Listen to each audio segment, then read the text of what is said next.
ஹனுமனுடைய வால்ல ஒரு மணி ஒண்ணு இருக்கும். அது நெறைய கோயில்கள்ல காணப்படுதாம். தமிழ்நாட்டுல, கர்நாடகால, ஆந்திரால. வியாசராஜர் அவர் பிரதிஷ்டை பண்ண 732 கோயில்கள்ல ஹனுமனுடைய வால்ல மணி இருக்கும். அந்த மணி இருக்கிறதுக்கான காரணத்த நம்ம இன்னைக்கு பார்க்கலாமா?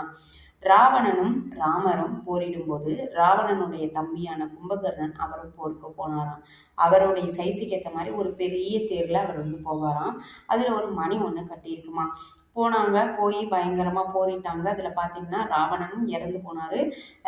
கும்பகர்ணனும் இறந்து போயிறாரு. அப்ப அவருடைய ராமனுடைய பாணம் பட்டு கீழ விழுகும்போது, அந்த மணியில தட்டி மணி கீழ விழுகும். அந்த விழுகும்போது அவ்வளோ பெரிய பிரம்மாண்டமான மணிக்குள்ள பார்த்தீங்கன்னா, ராமருக்கு துணையா நிறைய வானரப்படைகளோட வந்திருப்பார் இல்லையா? அதுல ஒரு 1000 வானரங்கள் அந்த மணிக்கு கீழ மாட்டிக்கிட்டாங்களாம். அப்ப அவங்க சொன்னாங்களாம், ராமர் நம்மளை திருப்பி நல்லபடியா கூட்டிட்டு போயிருவேன்னு சொல்லி தானே கூட்டிட்டு வந்தாரு. ஆனா நம்ம இப்படி மாட்டிக்கிட்டோமே அப்படின்னு சொல்லும்போது அதுல ஒரு வானரம் சொன்னுச்சான், சச்சே அப்படிலாம் சொல்லாத, நீ ராமருடைய நாமத்தை மட்டும் ஜெபிச்சுக்கிட்டே இரு, கண்டிப்பா அவர் நம்மளை காப்பாத்த வருவாரு அப்படின்னு சொன்னுச்சான். உடனே ஸ்ரீராம ஜெயத்தை சொல்லிக்கிட்டே இருந்திருக்காங்க. அப்போ ராமர் எல்லா போரும் முடிஞ்சதுக்கு அப்புறமா ஹனுமன்கிட்ட கேட்கிறாரு, எல்லாருமே சேஃபா இருக்காங்களா, எல்லாரும் இருக்காங்களான்னு பார்த்துக்கோங்க அப்படின்னு சொல்லும்போது ஒரு 1000 வானரத்தை மட்டும் காணாராம் அப்படின்னு சொல்லிட்டு சொல்றாரு.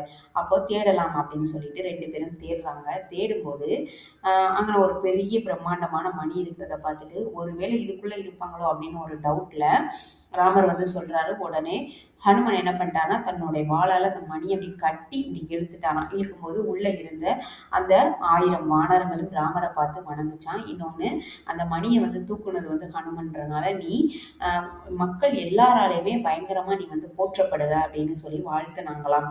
அந்த கட்டி இழுத்தாரு இல்லையா, அந்த மணிதான் 732 கோயில்கள்ல ஹனுமனுடைய வாள்ல காணப்படுற மணி அப்படின்னு சொல்றாங்க.